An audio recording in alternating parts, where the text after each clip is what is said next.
Olá, tudo bem com você? Como estão as coisas aí? Espero que esteja tudo bem. Eu sou o André Godoy, esse aqui é o canal Dinheiro, hoje é dia 14 de agosto, quinta-feira. E bom, o vídeo de hoje, esse vídeo aqui é um comentário, algumas considerações sobre aquele vídeo que eu fiz ontem, mostrando para você a situação das contas públicas do Brasil, né? Assim, eu teria muita coisa para comentar sobre aquilo, nem sei se dá tempo ou se é conveniente fazer tudo de uma vez só. Mas assim, de memória, coisas que eu acho que seria importante falar. Primeiro, se você quiser brincar com aqueles números, você vai ver que praticamente só um milagre salva o Brasil. Né? Se você quiser brincar, fazer simulações, né? Se você gosta de mexer com números e tal, se você quiser fazer isso, você vai ver que para nós, assim, ficarmos mais ou menos na mesma, a gente precisaria de um milagre. É basicamente isso. Então é uma situação praticamente irreversível. Né?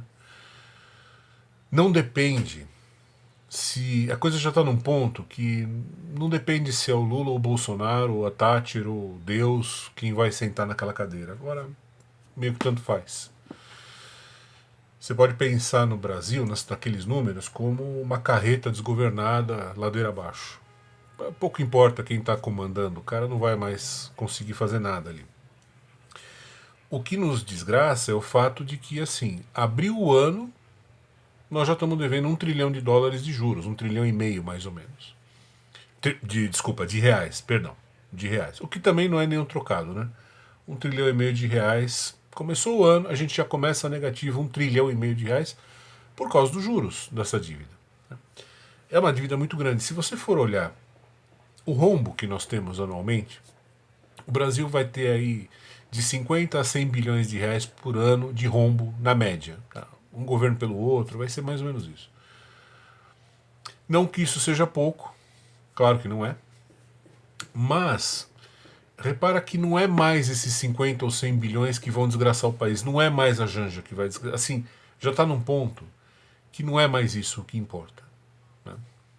Estou falando de maneira muito desapaixonada. Não, se sabe como eu não sou petista, não estou defendendo a Janja, estou falando uma realidade. O fato é que chegamos a esse ponto por quê? Porque foram 30 anos, todo ano sangrando um pouco. Todo ano um pouco entre aspas, né? 50 bilhões, 100 bilhões tal. E você tem que considerar que além do fato de serem 30 anos de juros sobre juros, se você já estudou matemática financeira, você sabe o peso que isso tem. Além disso, você tem que considerar que houve épocas do Brasil em que as taxas de juros eram muito altas, muito maiores do que hoje. Eu me lembro que no período do Fernando Henrique, você tinha lá a Selic a 45%.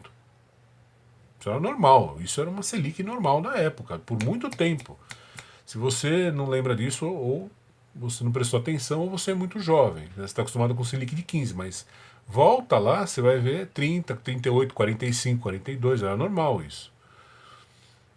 Quer dizer, imagina, 30 anos de juros sobre juros nessas condições, é claro, tem uma dívida de 9 trilhões. Então, a moral da história é a seguinte, é uma carreta desgovernada, não há mais o que se possa fazer. Para nós segurarmos esse rojão, para nós impedirmos isso de estourar, veja, repito, começa o ano, você já está devendo 1,5 trilhão de reais. Então, veja, mesmo que o governo tivesse esse 1,5 trilhão de reais disponível, vamos supor que ele vendesse um ativo, eu não sei qual, porque o Brasil não tem nenhum ativo que vale. A Petrobras, o Correio, o Banco do Brasil, nada disso vale 1,5 trilhão de reais. Mas supondo que ele tivesse esse 1,5 trilhão de reais, ele pusesse esse dinheiro na mesa, esse dinheiro pagaria o juro do ano. Aqueles 9 trilhões continuariam com uma dívida em aberto. Né? Quer dizer, isso não é pagável. Percebe? Isso está num ponto que não é mais pagável. Só realmente uma quantidade, uma geração muito grande de riqueza. E quando eu falo uma geração muito grande de riqueza, eu estou falando algo do nível tipo crescer 20% ao ano, dos quais 5 seriam inflação, então um crescimento real de 15% ao ano durante 5 anos seguidos. Se isso acontecesse, lá na frente, a nossa dívida iria para uns 55% do PIB. Repara que também não ia zerar, né? Ia só de 70. Ia melhorar, evidentemente, de 77 para 55. Depois, se você quiser, coloca aqui um comentário. Se você quiser que eu mostre esses números, eu mostro. Eu provo por A mais B, de onde vem isso. Mas não é que vai zerar. Né? Vai sair de 77 para 55, o que vamos combinar também não é nenhuma glória. Então, assim, o destino está traçado, está dado. O que você pode fazer no meio disso? Olha, eu acho, meu ponto de vista, tá? De novo, pela milionésima vez, isso daqui não é um canal de consultoria, não ganho para isso, não, entendeu? Você faz o que você quiser. Agora eu vou te dar a minha opinião muito sincera. Finanças é um negócio que só funciona bem, só dá para você pensar em finanças. Aí reclamaram do gato aqui, ó, apareceu. Só dá para você pensar em finanças, em fazer operações de mercado, não sei o que, brincar de especulador ou ser especulador, que seja, se você tem uma moeda estável. Se a moeda não é estável, esquece, você não vai conseguir. Você sequer vai conseguir fazer com que as suas operações rendam o que o dinheiro se desvalorizou. Se você pegar uma inflação brava mesmo, uma situação em que o dinheiro vira pó, e a gente está caminhando para muito pouco tempo, porque pensa, em 2027 mais ou menos nós já vamos estar com 90% do PIB de dívida, se não mais. Tá? Porque ontem, deixa eu até te falar, na simulação que eu fiz ontem eu fui bonzinho. Eu supus que a Selic vai ficar sempre em 15% e que o crescimento do PIB vai todo ano ser 8%. Não sei se isso vai ser assim, provavelmente não. Tá? Você acha que a Selic, à medida que entra ano, sai ano, o mercado vê que o governo não dá jeito na situação, você acha que a Selic vai ficar parada em 15% nos próximos 4 anos? Não creia muito nisso, não. Mas enfim. Seja como for, vai. Você está numa situação em que o dinheiro vai virar pó. Vai perder o valor. Então, se você me perguntar assim, André, o que você faria? Eu vou te falar muito sinceramente uma coisa que eu faria e vou falar. O que eu vou dizer agora é baseado, de novo, não no que eu acho, né, mas naquilo que eu estudei sobre finanças, sobre economia. Pega esse dinheiro. Eu não sei se é um real, 10 reais, 1 milhão, eu não sei. Você tem duas boas opções para você. Ou você compra capital. O que é capital? É aquele velho exemplo que eu dou.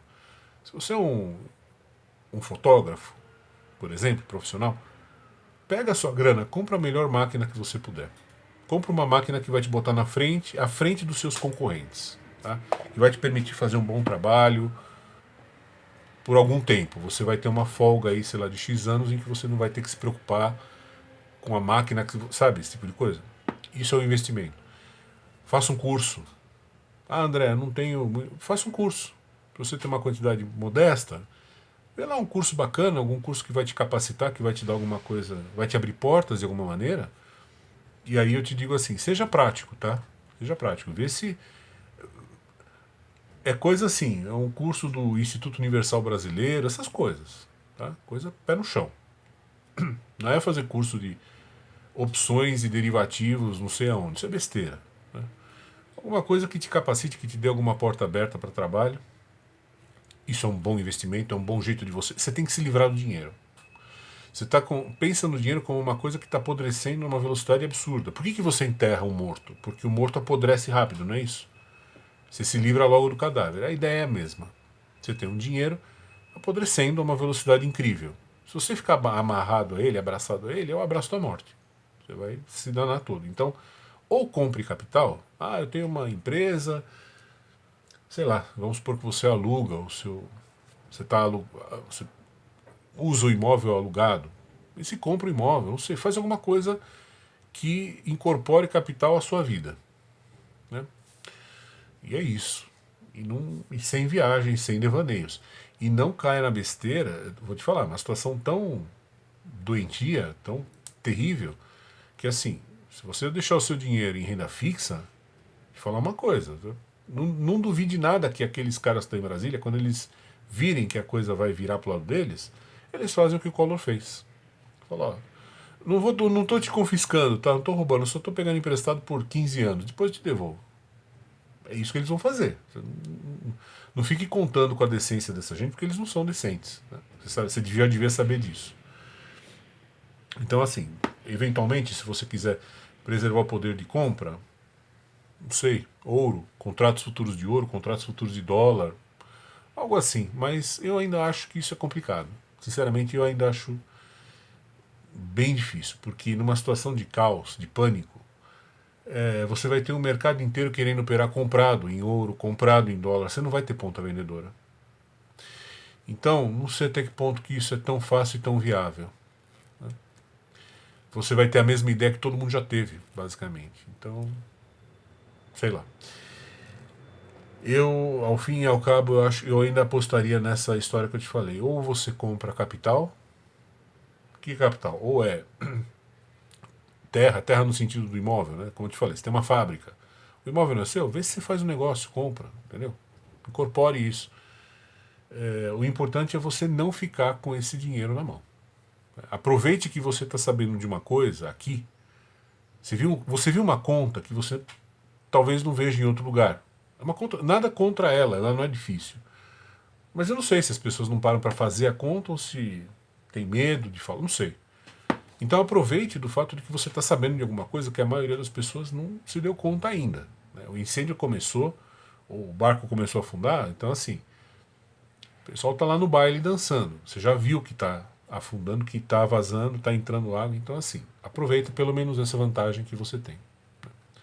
Põe a cabeça para funcionar, não sei o que fazer, mas são minhas sinceras sugestões. Assim, não sei o que fazer especificamente, né? Caso a caso, não sei. Cada um de vocês é cada um tem uma história, uma profissão.